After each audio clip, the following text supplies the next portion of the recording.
El Ministerio Apostólico de Enseñanza y Predicación Rema Internacional presenta hoy al Reverendo Fernando García Sotomayor con la proclamación de las buenas nuevas de Dios para tu vida. El mensaje de ayer, el mensaje de hoy y el mensaje para la eternidad a los que tienen hambre y sed de la palabra de Dios. Un querigma de Dios para el que oiga, el que tiene oídos para oír.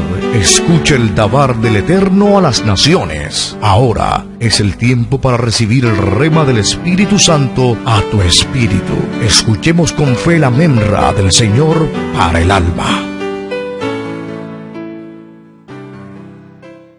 Dice la palabra de Dios en el libro del profeta Ezequiel, el capítulo 36. Vamos a leer desde el versículo 25 al 28.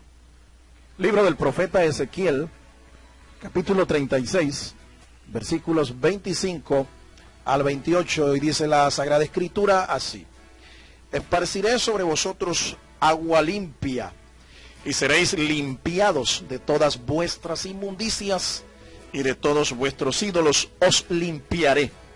Os daré corazón nuevo, y pondré espíritu nuevo dentro de vosotros, y quitaré de vuestra carne el corazón de piedra, y os daré un corazón de carne, y pondré dentro de vosotros mi espíritu, y haré que andéis en mis estatutos y guardéis mis preceptos y los pongáis por obra.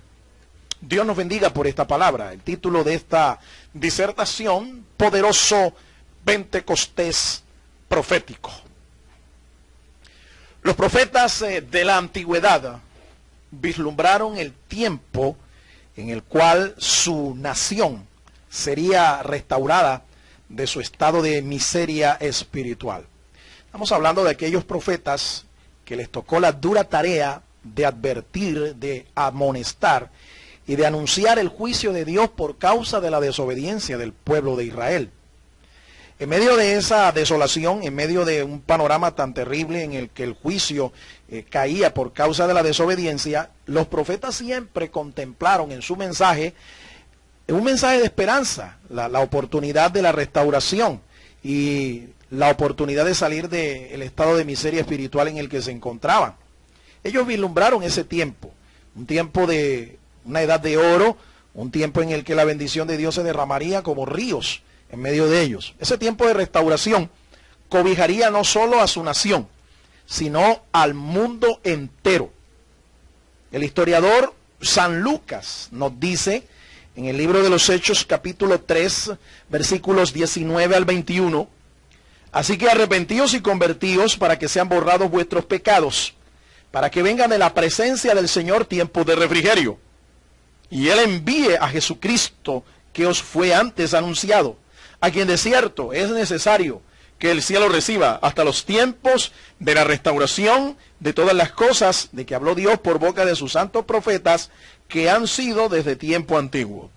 Note usted que no solo Ezequiel es el que habla de este poderoso Pentecostés profético, un tiempo de avivamiento espiritual, sino que aún el mismo Lucas da testimonio de que otros profetas lo hicieron. Y especifica el historiador de una manera sobrenatural que son tiempos de restauración de todas las cosas. Se restaurará todo. Todo Israel experimentará un avivamiento espiritual en esta edad de oro.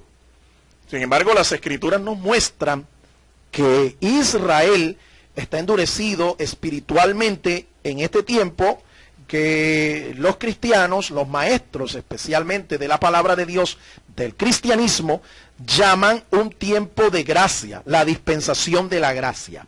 Repito, los teólogos cristianos, los eruditos cristianos, llaman a esta dispensación una dispensación de gracia. Y en este tiempo, según el apóstol Pablo, en el testimonio que da en la carta a los Romanos capítulo 9, los versículos 10 al 11, nos dice que Israel está endurecido en este tiempo, pero vendrá un tiempo de restauración para esta nación, el pueblo escogido de Dios. Dice el capítulo 9, los versículos 10 y 11 de la carta a los Romanos: y no solo esto, sino también, dice la palabra de Dios. Estamos hablando de Romanos capítulo 9. Por favor, usted puede acompañarme también allí en esa gloriosa lectura. Si usted tiene Biblia en su casa, yo le animo para que lo pueda hacer. Dice, y David dice, se ha vuelto su convite en trampa y en red, y en tropezadero y en retribución. Se han oscurecido sus ojos para que no vean, y agóbiale la espalda para siempre. Escuche, es una sentencia en el cual los ojos de ellos serán oscurecidos. Estamos hablando de la visión espiritual de ellos, y evidentemente este es un tiempo en el cual, cuando nosotros vemos que un judío se convierte al evangelio, escuche mi hermano, esto es todo un milagro de Dios, todo un milagro de Dios. Israel está endurecido en parte en este tiempo de gracia. ¿Por qué? Porque es el tiempo en el cual los gentiles tienen que aprovechar, y es el tiempo que Dios ha dispuesto para que los gentiles se vuelvan en arrepentimiento y formen parte del pueblo de Dios. Pero Dios, que es fiel a su pacto y a sus promesas, cumplirá lo prometido a su pueblo. Y una vez que termine el tiempo de la plenitud de los gentiles, Israel será sometido a tratamiento espiritual. Como quien dice, ellos serán sometidos a un tiempo de cuidados intensivos, porque es el último tiempo y es la última oportunidad que van a tener para reconocer a Yeshua HaMashiach, a Jesús como el Mesías, el Salvador, el Redentor de Israel. En realidad, todo proceso de restauración comienza con un avivamiento espiritual. Esta es una poderosa verdad espiritual que yo quiero que usted anide ahí en su corazón. Todo proceso de restauración comienza con un avivamiento espiritual. No se puede hablar de restauración si no hay una búsqueda del Espíritu de Dios. Este es el caso de Israel y el propósito de Dios para la iglesia de hoy. Dios desea restaurar la vida de todo ser humano, pero el fervor espiritual debe buscarse para que Dios actúe. Hay unas etapas que se pueden ver en el proceso de restauración de Israel, y son las etapas que también comprenden todo proceso de restauración. La primera de ellas, dice el profeta, que Dios esparcirá agua limpia y serán limpiados. El pasaje que hemos leído de Ezequiel 36, desde el versículo 25 en adelante, nos habla de eso. Dios esparcirá agua limpia y serán limpiados. El texto dice literalmente, esparciré sobre vosotros agua limpia y seréis limpiados. Ezequiel está anunciando un proceso de purificación llevado a cabo por la iniciativa de Dios. No es iniciativa humana. En realidad, cuando cuando una nación, un pueblo, una raza necesita acercarse a Dios, Dios es el que toma la iniciativa. Porque por causa del pecado, el hombre se aleja de Dios. Mire a Adán. Cuando Adán fue consciente de su pecado, inmediatamente la reacción inicial fue esconderse de Dios. Es igual, eso no ha cambiado en el hombre. La tendencia del hombre que anda mal con Dios, que anda en pecado, es esconderse de Dios. Pero Dios, cuando desea un propósito con alguien, Él lo primero que hace es purificarlo, limpiarlo, porque va a usarlo como un instrumento. Así que el Dios del cielo toma la iniciativa. Ezequiel anuncia este proceso de purificación que Dios va a realizar, y el mismo Dios es el que toma la iniciativa. Dios ha querido que su pueblo siempre sea un pueblo limpio y libre de toda contaminación de carne y de espíritu. Un pueblo santificado, un pueblo apartado, un pueblo puro. El agua era un medio de limpieza ceremonial para el sacerdote y el levita en Israel. Un símbolo también de purificación para la iglesia de hoy. El escritor de la carta a los Hebreos, en el capítulo número 10 y el versículo 22, dice así: acerquémonos con corazón sincero, en plena certidumbre de fe, purificados los corazones de mala conciencia y lavados los cuerpos con agua pura. Lavados los cuerpos con agua pura. Evidentemente este es un lenguaje simbólico que se está refiriendo a lo que hace la palabra de Dios en la vida de un ser humano. La palabra purifica, la palabra limpia, la palabra santifica. La pureza del corazón es sinónimo de santidad. Jesús dijo que los limpios de corazón heredarán el reino de Dios. Mateo capítulo 5, versículo 8, Así literalmente dice la Escritura. Estas son palabras textuales de nuestro Señor Jesucristo en el famoso Sermón de la Montaña. ¿Recuerda usted? En el capítulo 5, allí en su Biblia, si usted tiene un Nuevo Testamento, una Biblia a la mano, te puede leerlo conmigo. Dice: bienaventurados los de limpio corazón, porque ellos verán a Dios. El Señor aseguró que la palabra de Dios limpia. Esto lo dijo en 2 ocasiones. En el Evangelio de Juan, en el capítulo 15, dice así el texto de un modo literal. Juan 15, versículo 3. Ya vosotros estáis limpios por la palabra que os he hablado.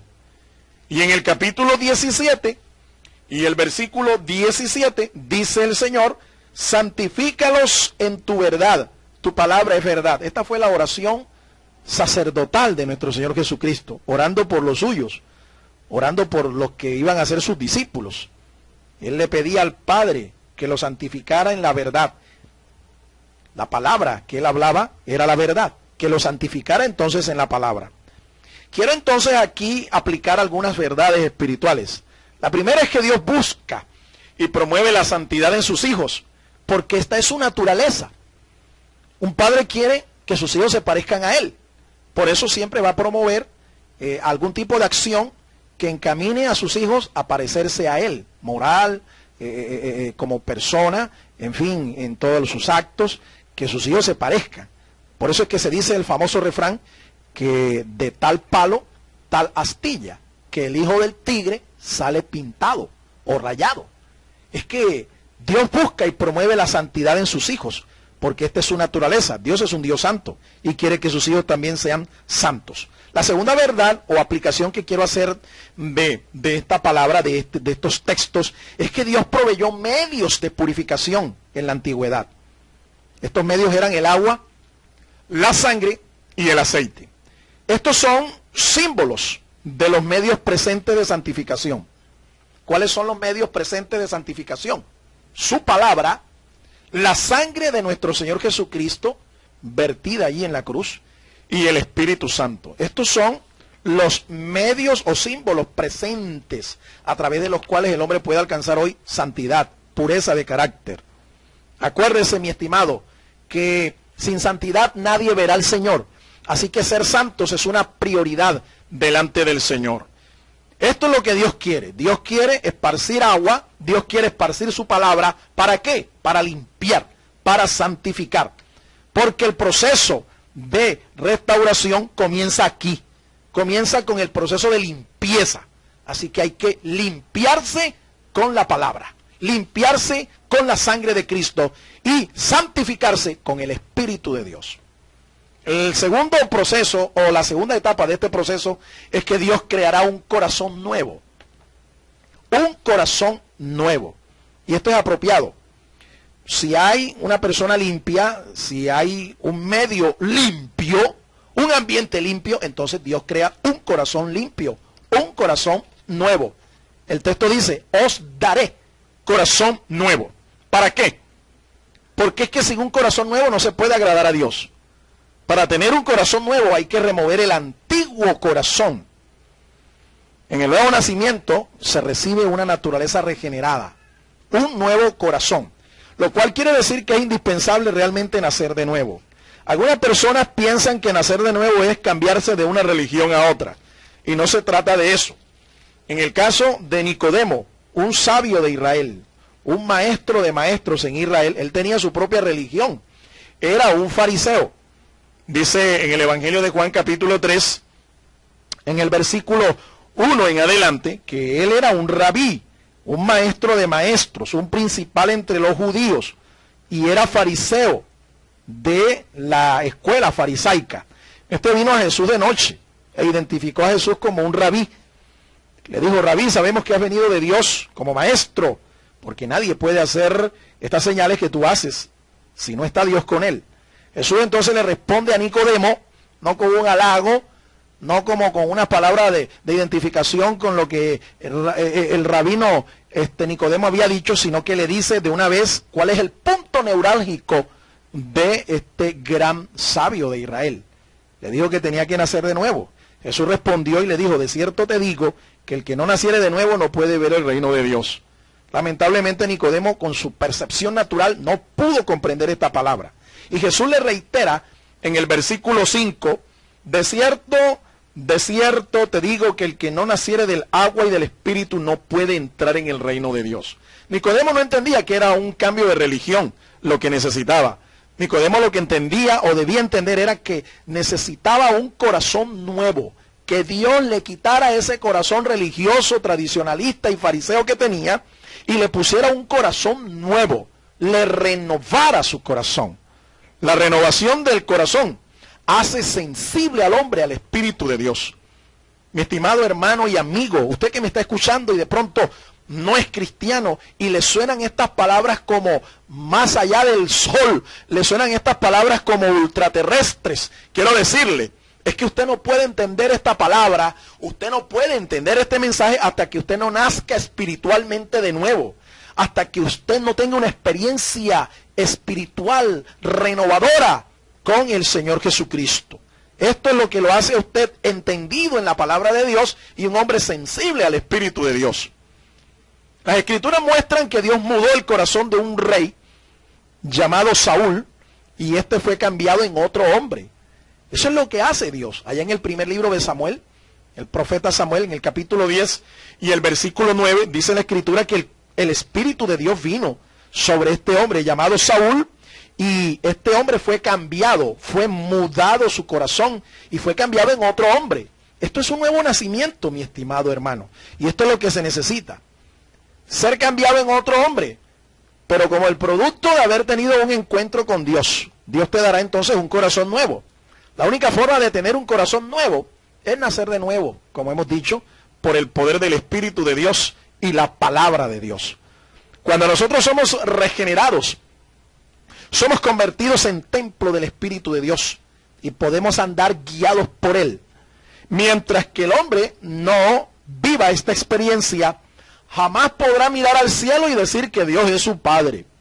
Jamás podrá decir de que Dios está con él y él con Dios. Jamás podrá decir que es Dios quien lo dirige. No.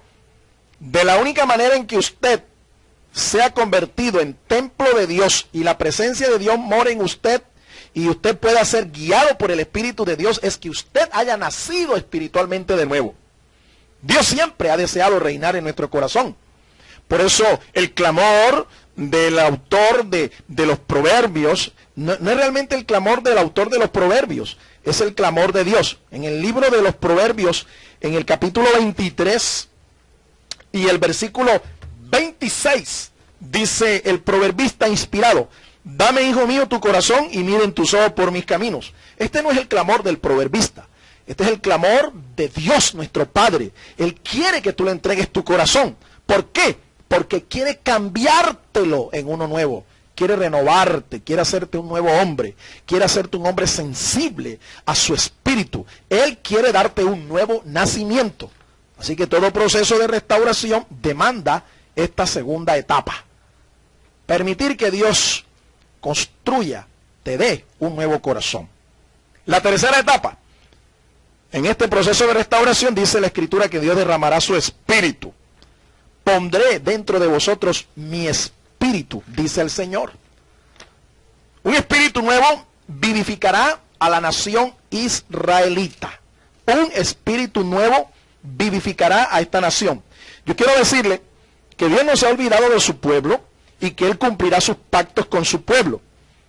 Pero para esto es necesario que este pueblo sea restaurado, no solamente a nivel nacional, sino a nivel personal. Cada judío que reconozca que Jesús es el Mesías, será restaurado, será vivificado.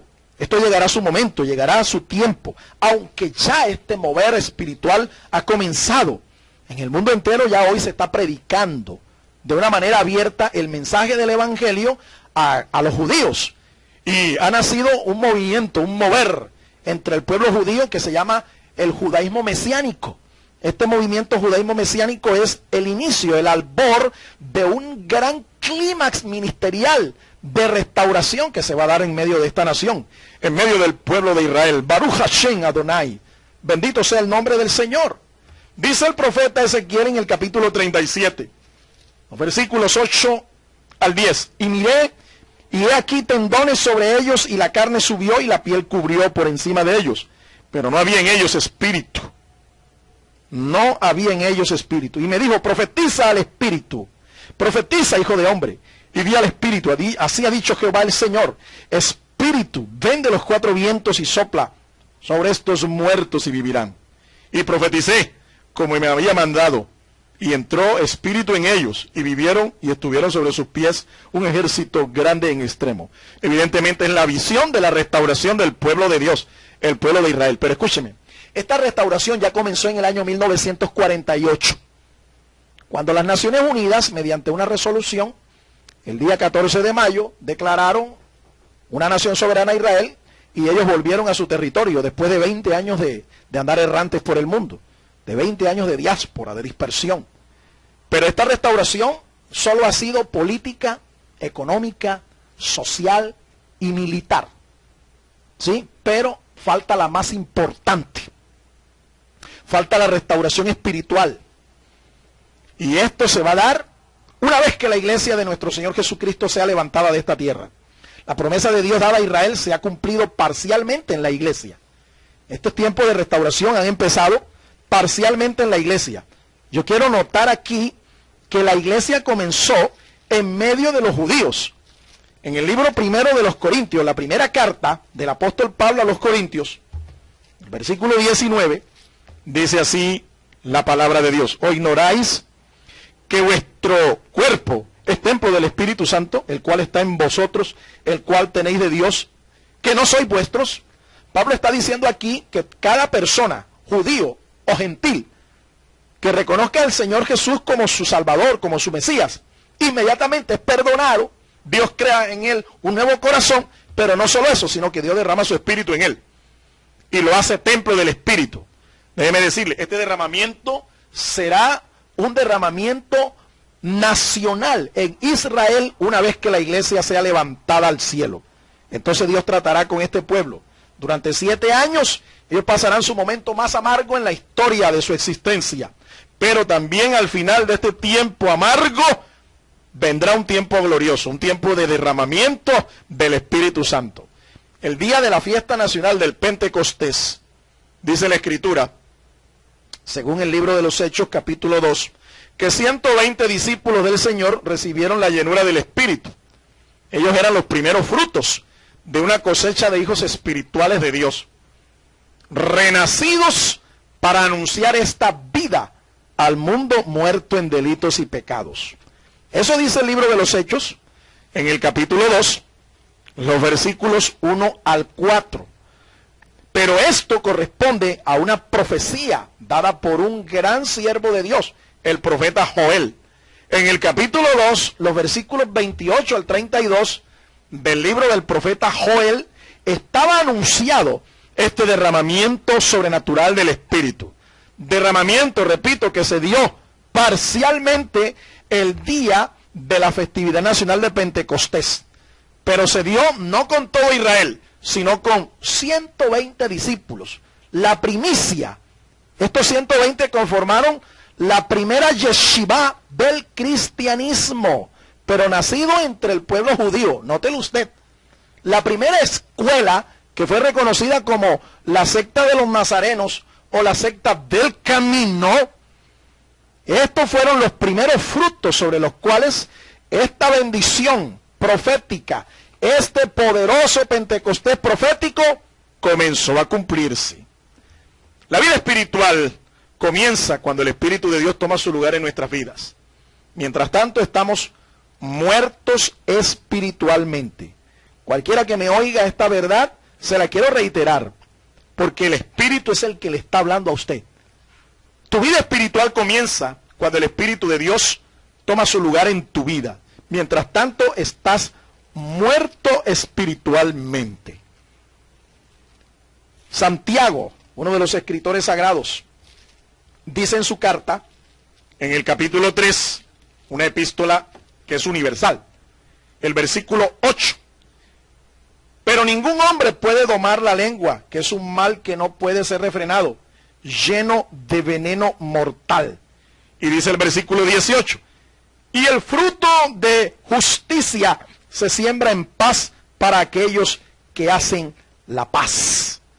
Mientras que usted no nazca espiritualmente de nuevo, usted está muerto, pero esa vida viene cuando el Espíritu de Dios toma su lugar en usted. La restauración que Dios quiere hacer en el hombre es integral. Esto involucra su alma, su espíritu y su cuerpo. Dios sigue derramando su espíritu vivificador hoy a todo el que oye su voz y recibe a Jesús como el Mesías y el Señor. En el día de hoy recibimos solo las primicias del Espíritu, pero un día tendremos su plenitud. Todo aquel que reciba a Jesús como su Señor y Salvador, recibe las primicias del Espíritu. Esta verdad está confirmada por lo que Pablo le dice a la iglesia de Roma en el capítulo 8 y el versículo 23. En su carta dice, y no solo ella, sino que también nosotros mismos que tenemos las primicias del Espíritu, nosotros también gemimos dentro de nosotros mismos, esperando la adopción, la redención de nuestro cuerpo. ¿Qué tenemos hoy entonces? Las primicias del Espíritu, pero un día tendremos su plenitud. Y en cuarto lugar, la cuarta fase de este proceso, Dios pondrá la plenitud de su Espíritu en nosotros. De esa plenitud estamos hablando. La plenitud del Espíritu de Dios en nosotros trae consigo las siguientes bendiciones. Escuche, deseo de andar en su palabra, deseo de guardar sus preceptos y mandamientos, y el deseo de poner su palabra por obra. Cuando el Espíritu Santo nosotros le permitimos que dirija nuestra vida, Él va a poner estos deseos en nosotros. El deseo de andar en sus estatutos, en los preceptos y mandamientos del Señor, y de poner la palabra por obra. Israel será involucrado en un avivamiento que ya comenzó en la iglesia del Señor. Pero este tiempo de restauración futura es el cumplimiento del llamado nuevo pacto. El profeta Jeremías habló de ese nuevo pacto. En el capítulo 31 y el versículo 31, el profeta Jeremías profetizó el cumplimiento de ese nuevo pacto. Este tiempo de restauración comenzó el día de la celebración del Pentecostés, como una lluvia temprana, pero vendrá tiempo en que tendrá su pleno cumplimiento, cuando venga sobre Israel como lluvia tardía. Dice el apóstol Pablo, capítulo 11, versículo 25, porque no quiero, hermanos, que ignoréis este misterio, para que no seáis arrogantes en cuanto a vosotros mismos, que ha acontecido a Israel endurecimiento en parte, hasta que haya entrado la plenitud de los gentiles, y luego todo Israel será salvo, como está escrito, vendrá de Sión el libertador, que apartará de Jacob la impiedad, y este será mi pacto con ellos, cuando yo quite sus pecados. Bendito sea el nombre del Señor. Y quiero concluir en esta hora. Un gran paquete de bendiciones tiene Dios para su pueblo. En este están involucrados los jóvenes. El profeta lo declaró. Joel dice, profetizarán vuestros hijos e hijas. Jóvenes verán visiones. Dios desea llenar de su espíritu a los jóvenes, pero para eso tiene que haber un proceso de purificación, de limpieza y de restauración. Pero no solo el joven es llamado a comprometerse con la santidad de Dios, para poder luego andar en el poder de Dios. Escuche, no hay poder sin santidad. Y no es solo el joven, es todo aquel que ama al Señor. Ancianos, siervos y siervas están involucrados también en este designio de Dios. Al igual que los jóvenes, es imprescindible que vivamos en santidad. Esa es la condición para ver fluir el poder de Dios en nosotros. Digámosle entonces al Espíritu de Dios que limpie nuestras vidas hoy, y que broten de nosotros ríos de agua viva, que queme con su fuego todo pecado, y nos llene de fervor espiritual para vivir en santidad y en victoria. Roguemos a Dios que este poderoso Pentecostés profético tenga cumplimiento también hoy en nuestros días y en nuestras vidas. Dios te bendiga. El Ministerio Apostólico Rema Internacional pone a disposición esta predicación. Ofrecemos ministración a simposios, seminarios, campañas evangelísticas, educación globalizada sana y de carácter interdenominacional. Escríbanos a ministerioremainternacional@gmail.com o llámenos al celular 316-270-7181.